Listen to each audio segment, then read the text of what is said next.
Hello, everyone. Thanks for tuning in and listening to episode 10 of the Charge It Up show. We had Tristan Lennox on today. He did a great job telling his stories, his experience, playing his first 2 years with the Saginaw Spirit in the OHL, representing Team Canada twice at the U17 and the U18 level. This interview was an absolute treat, and thanks to Tristan for coming on. Also, make sure to check out our bio, and if you ever need to buy anything off Amazon, click the link and buy through that link. Thank you very much. Enjoy the podcast. Let's swing to it.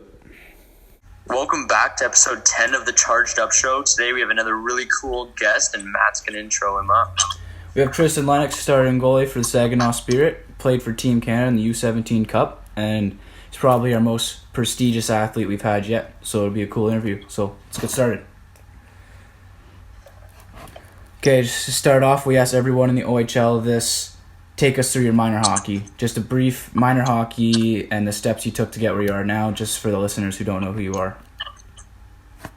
First off, in my career, I started off in Cambridge. I was a player for a bit, and then changed to a goalie at like 8 or 9, and then moved to the GTHL in Toronto for stiffer competition. And I think it helped me a little bit till I from 12 to 13, 14, 15. Yeah.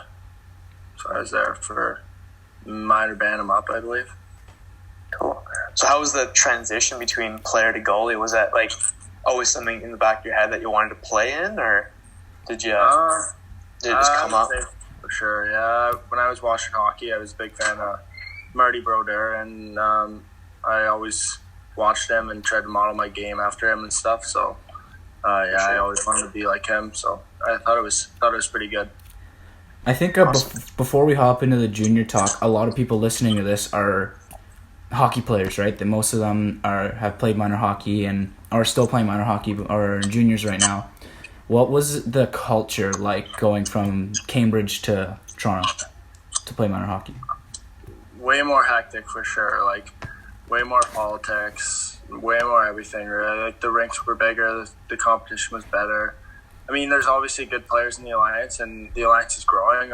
I'm not knocking them at all, but the Alliance is growing really, really well lately. But I just think the GTHL just has higher population around the area, so they have a bit more talent there. So I thought it was stiffer for sure. Where did you move to? Mississauga. I moved to Mississauga, just kind of on the border of everywhere. It's closest to Cambridge and closest to the rinks there. So let's jump into junior then.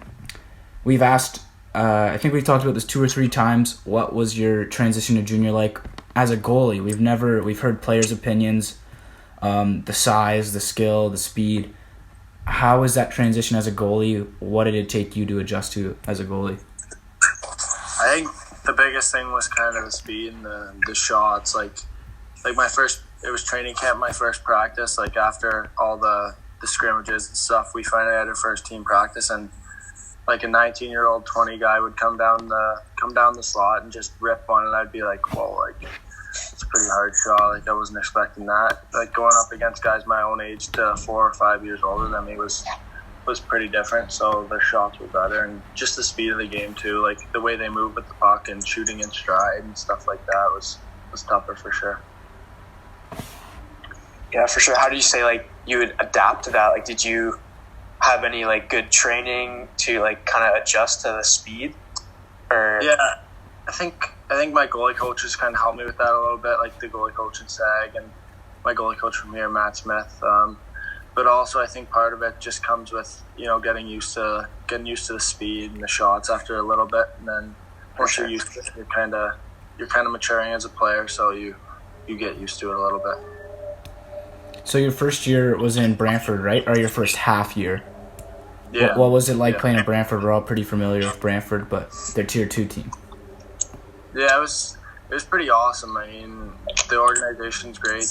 They treat you really good there. I wasn't really expecting it to be that good going from Saginaw to Brantford. I just thought they'd let you play and stuff, but the stuff that would come after, practices and games and stuff, it was pretty high end, honestly, and I have nothing but good words to say about Brantford. For sure. What was it like getting called to the OHL at 16? That's a huge step. That's really cool. Yeah, I mean, it was awesome to hear. Finally, like, my hard work paid off in Brantford, and just getting the call back up, it felt really good. And, I wasn't expecting anything off the bat.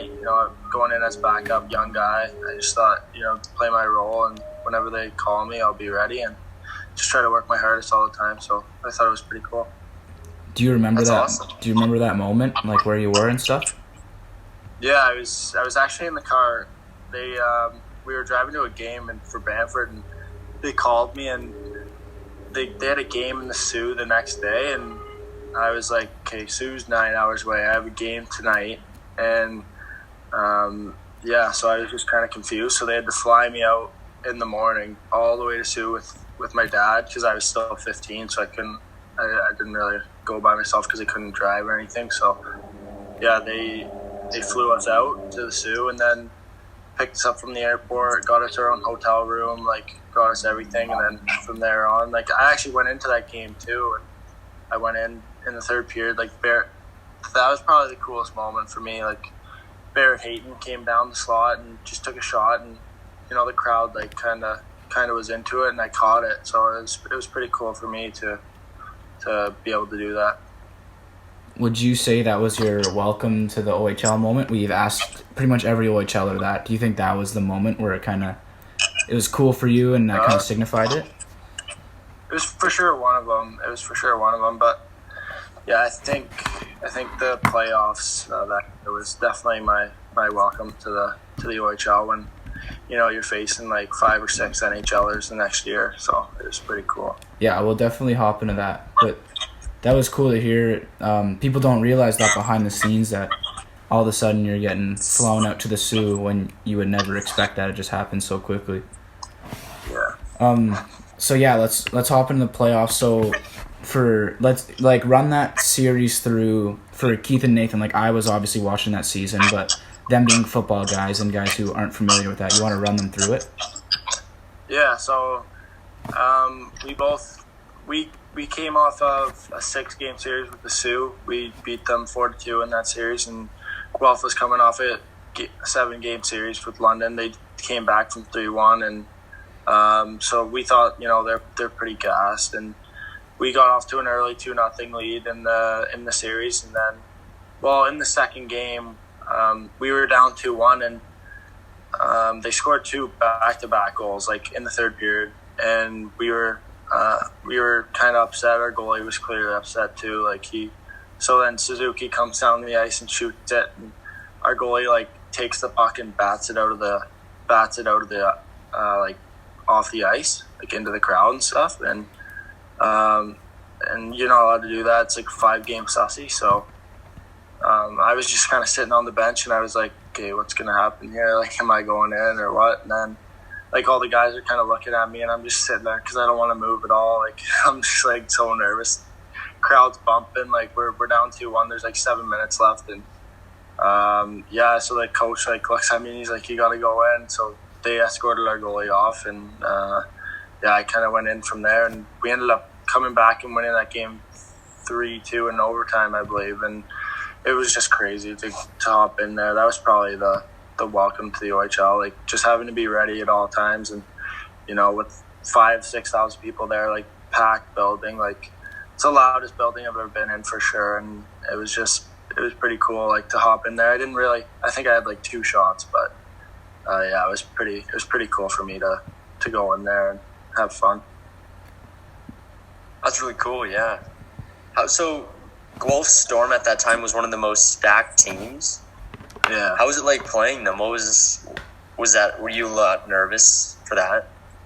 I think at first, like, after game 2 when we won, I was kind of like, I don't know what's gonna happen with our goalie. Like, we don't know if he's gonna get suspended. We don't know if we'll buy it out, anything like that. So, I was nervous obviously at the start of it, but then once I kind of got in my groove a little bit, like, in game 3, I think I had like 47 shots or something, and I was kind of feeling the puck. I felt really good. I was rested. Like, I didn't play for a while because we were in playoffs, and I felt really good. And yeah, I kind of think my confidence just took over in that series a little bit. Yeah, and usually I know from my perspective, and I'm sure a lot of other people, but like usually it's the nerves right up until like game time, and as soon as you get on, like it's all focused up. So I think that can be relatable there. Yeah. So obviously that was tough to deal with, but you're still 16, right? You got a lot more. So what was the transition going into the next year? Did you know you were going to be the starter? Did you think you were going to be the starter? Like, not knowing, I don't know how old that goalie was or whatever. What was your mindset? Yeah, I kind of, like, last year was kind of tough for me, honestly. I think I kind of went in with a head that was too big. I mean, having the success I did in the playoffs and, in regular season, like I had really good stats as a 16-year-old. And then, going into next year, representing your country, I thought, I was going to be a top dog in the league, and I thought all was going to be good. But then it kind of caught up to you how fast and how good everyone is in the league. And, you got to go into every game thinking the same thing and having the same mindset. You just can't really get too big of a head. I want to go right into that. Like that's with Canada U17 Gretzky Cup there. That's insane. Like that's a really cool experience that not a lot of people get to have. Can you tell us how that was like? Yeah, I mean, going into my first year in the OHL, that was U17. So there was 3 Team Canada teams. So it was pretty cool to be selected out of 66 guys, I think. So we competed against different countries, and there's three Canada teams in that. And then we actually ended up losing to Finland in the quarters, I believe, but in a shootout. And then, going into the next year in training camp with Team Canada and stuff, that was the U18 team, and it was only one team picked for that. And, obviously nerves were going into it, but I just knew I had to play my game and go in there with confidence and show them what I can do, I guess. And then that process was really, really draining. I think it was tough and,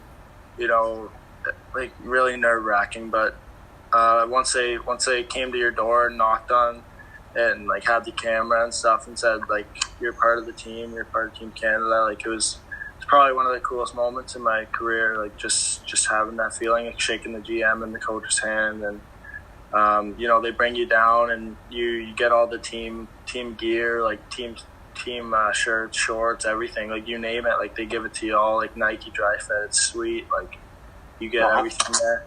And then they presented our jerseys to us that day, I think. And then we practiced for a couple days, and then we flew to Czech literally 2 days later.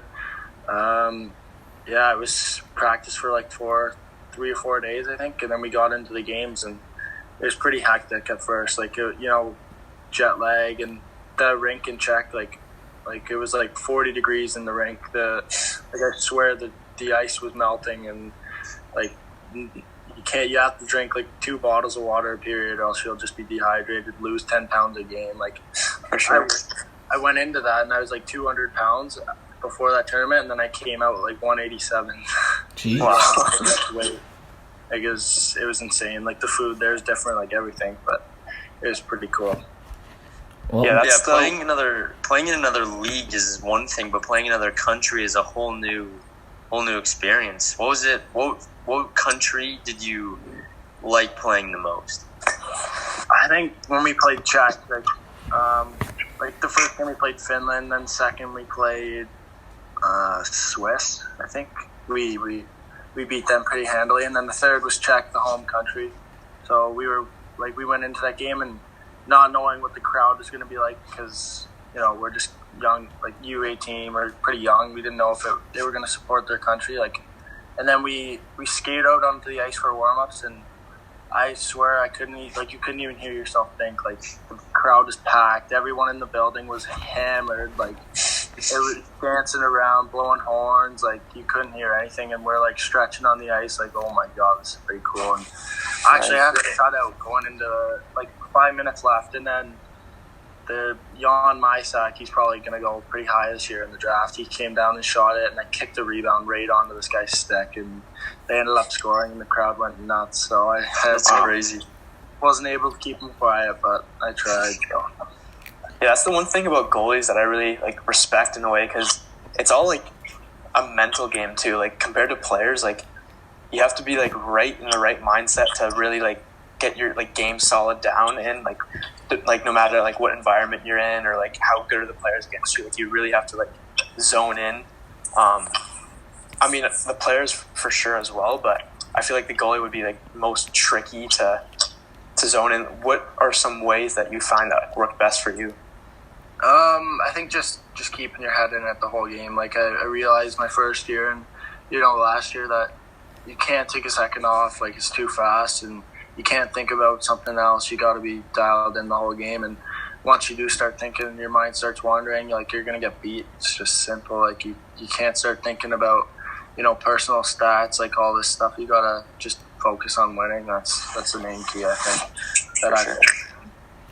So I'd like to talk about obviously that tournament more, but I'd like to go back to the knock on the door story that you briefly told. Can you explain that? Like you hear a lot of funny stories about that and how stressful that is. Can you explain how that works to the listeners and Nate and Keith? So after we had our final game, like inter squad game to they're deciding the team, so they split us all up into two teams. And so my roommate happened to be like my other goalie, like in the inter squad game, so they called him down first and he got sent home, unfortunately, but they called him down and I was like, oh my god, like I'm freaking out. Like he's out of the room. I'm like, geez, did he make it? And I didn't. Like I don't know anything that's going on. Like it was like 3 hour wait, like literally 3 hour wait.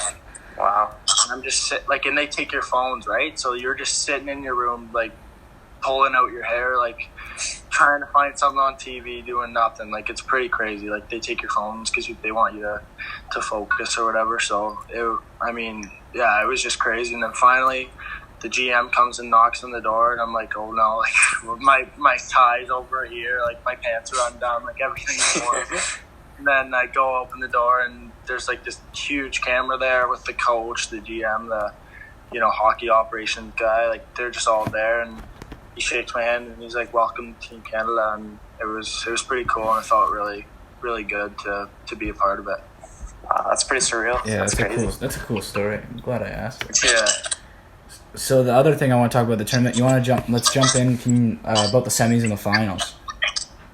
Yeah. So the semis, we ended up facing Sweden in sick game, like one of the most high intense games I've been a part of, like just back to back, like every back and forth. And we ended up going into a shootout, tied 2-2, and Fets just literally scores 5 goals, like puts the team on his back. And I thought it was pretty cool. Like, I mean, just to see him do that and see how good he can be, and thank God he's on my team and not the other. So, but yeah, so we started off the shootout. I think the first, like I was so nervous. The first shot, the guy came down and just rifled one low blocker, scored, and then I think we go and we miss, and then I'm just like, okay, I gotta stop these. Like I can't let my nerves take over here. So, I just came in, and then Fats finally like comes down and scores, and we beat their goalie. And then I ended up getting injured in that shootout. Like I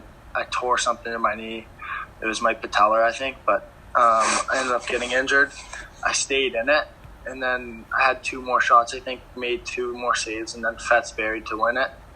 And then we had this huddle around Fats, and I I couldn't even skate to it. I just skated limping on one skate, and then I got help to the bench, and like it's just pure adrenaline like going through your body. Right initially when it happened, I felt it like right away. It hurt really bad, but then I was just, like the trainer came on the ice, and I was like, okay, I gotta stay in this. Like I'm not gonna put my other goalie in that situation. So I just stayed in it and tried to help my team the best I could. And then unfortunately, I was ran through like a physical test before the finals, the day of the finals, and the doctor and stuff. Like I couldn't even do a one leg hop to my other leg and stick it on one leg. Like it was pretty bad, and I ended up taking like 3 weeks off after that Hlinka Cup. So and then I didn't end up playing in the finals, and we played Russia, and their goalie's really good. He's probably going to go pretty high this year too. And yeah, I mean, it was a really good game. We peppered them with shots, but we ended up losing that one 3-2, and it was pretty tough. But being out for that, I'm just like kind of like, what could I have done? Like if I could have done anything different, like if I could have helped us better, like I don't know. Like you never know. It's just like it's kind of tough to see it happen, and you sitting on the bench and you can't even do anything. So. Yeah. How was your rehab to get that back? You said it was the patella, right? So that's like your kneecap or something like that? Yeah, it was my patella, and it like kind of like I went down on one knee and it clicked out of position. So I kind of just had to strengthen my quad like back up, and it was probably like 3 or 4 weeks like of just like rehab. Didn't skate. Like I went into training camp and like I tried to skate and I couldn't, and then we had this preseason tournament in Kitchener, and I didn't play a game because I couldn't do anything. Like I was just rehabbing, and then yeah, it was pretty long, and it was tough, obviously, for sure. Like yeah, it sucked.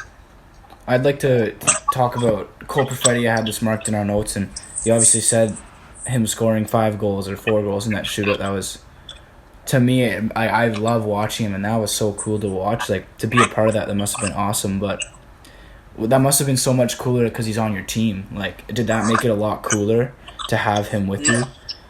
Yeah, for sure. Like, me and Cole, we've grown up, like, pretty much, like, not on the same team, but same school. Like, we worked out together, trained together, like, all this stuff. And then, yeah, to be on Team Canada with him was pretty cool. And obviously him going down and scoring 5 goals is just showing you how good he can be. Like, he's just unbelievable player, top 5 pick in draft this year, I think, and I just think it was unbelievable to see him do that. Honestly, like people say, like oh yeah, anyone can do that in a shootout. Like I think Cole's like the best player in our league. Just like the skill and the vision he has on the ice, he can see anyone, and it just shows with the points and everything that he does in his career so far that how good he can be. So I'm proud of him for doing that. And then what did you... Yeah, I think... Oh, go ahead, Gabe. Go ahead. I think this whole... Like, as you said, and as you're speaking, this whole situation is a really cool and surreal situation. But what would you say some of the most important things you've taken away from this whole thing moving forward? Like the hockey, like the injury and stuff, would you say? Yeah, the injury and the whole... like getting to be on a team with all those amazing guys, right? And representing Canada. Yeah, I think... Obviously, it was, like I said before, it was one of the coolest moments of my life so far in my career. I think representing your country is just totally different. And, coming back and seeing all my grandpa video recorded it on the TSN, and just like being able to watch that yourself is just like, oh my God, like that's me like literally on TSN right now. And it's pretty cool, honestly, and playing with all these top players is awesome, and most of them probably will play in the NHL one day, and yeah, it was just awesome for me to be a part of it. Yeah, it was awesome. That's really cool. It's definitely something all hockey players dream of doing, so it's really cool that you were able to do it. Yeah. So we have Ben Finelli. I'm assuming you've heard of him on the podcast tomorrow, and he's huge on the mindset.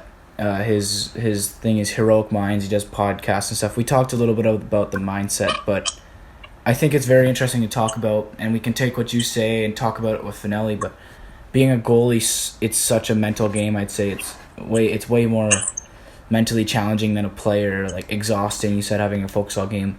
How do you manage that? How do you manage maybe getting lit up one game and then still coming back to the next game? I think it's just, as a goalie, you just gotta, and I don't know if it's the same as a player, but you just gotta forget about basically everything. Like, what's in the past is in the past, and you can't do anything about it. So you might as well just let it go and move on. And I think the biggest thing that I learned this year was like going into the games, I think I was a bit too loose. Like, I thought my skill would take over, like my talent.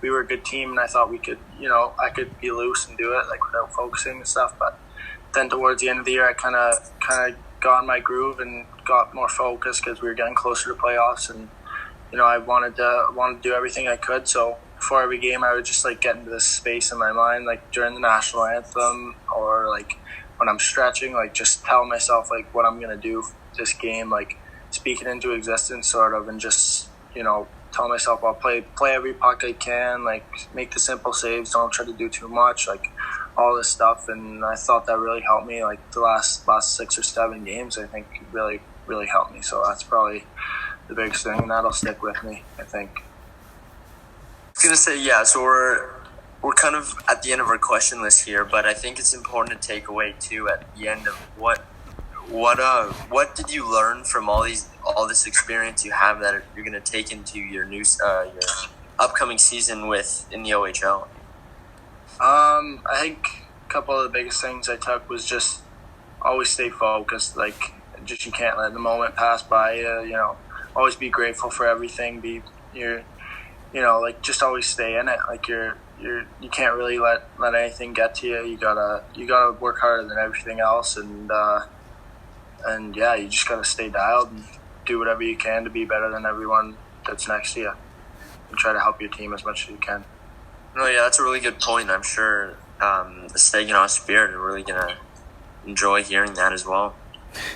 Another thing that, touching on Saginaw, I don't know why I didn't think of this, but what is some of the differences that you're in? Most of the people we interview all so far have been in a Canadian OHL market. Being in one of the 3 OHL markets, what's that like? And living in the States? Yeah, it's different for sure. Like going into school year in the U.S. and changing back and forth from American school to Canadian, and just crossing the border every time you want to go home. Like it's pretty different. And as a young kid, like I was 15 going into that year, and I think the hardest thing for me was my family, like everyone that was left behind, and my grandpa was sick at the time. So I think it was pretty hard for me, like to push past that and continue growing my love for the game. It was tough, when you're in a different country and you can't really do anything about it, and you're just the grind every single day is 6-7 hours a day. Like it's draining for sure. And yeah, I think it was tough for sure. But biggest difference would probably be like the school, honestly. Like it's just so different. And the hockey's always going to be the same sort of. The people are different, like really, really different. Like you can't do anything. Like some of the guys like want to go out and stuff, but you never know. Like it's in the U.S. It's pretty dangerous. Like it's different from what you're used to. It's different for sure, and the culture there is just pretty different. So when you're done your season, are you allowed just to come home, or like do you have to finish out school, or do you transfer like you were talking about? Yeah, so we start the year in SAG, obviously, like pretty late actually, like a couple weeks into the like regular semester, and then once the season's over, we finish whatever we got to finish the work from there, and then the teachers from here, like we have our counselor's amazing, like Pam Martuzzo. She's a stud at what she does, and she helps us out with everything, and she transfers every player's information back to everyone's home school. So like I actually finished the year out. Yeah, perfect. Those are amazing stories. I really hope, like, again, we all no one really knows what it's like to have that Team Canada experience like that. So thank you for coming on and sharing your stories, and we all really appreciate it. Yeah, thanks for having me, boys. You guys are great. Yeah, thanks. It was good. Yeah, nice meeting you. Appreciate it.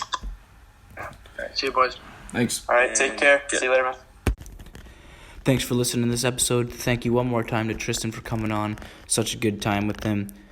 Make sure to stay tuned. We have some big names coming up like Sean Kowalik from the Air Centennials, Ben Finelli and Heroic Minds and all the great work he's done in the mindset.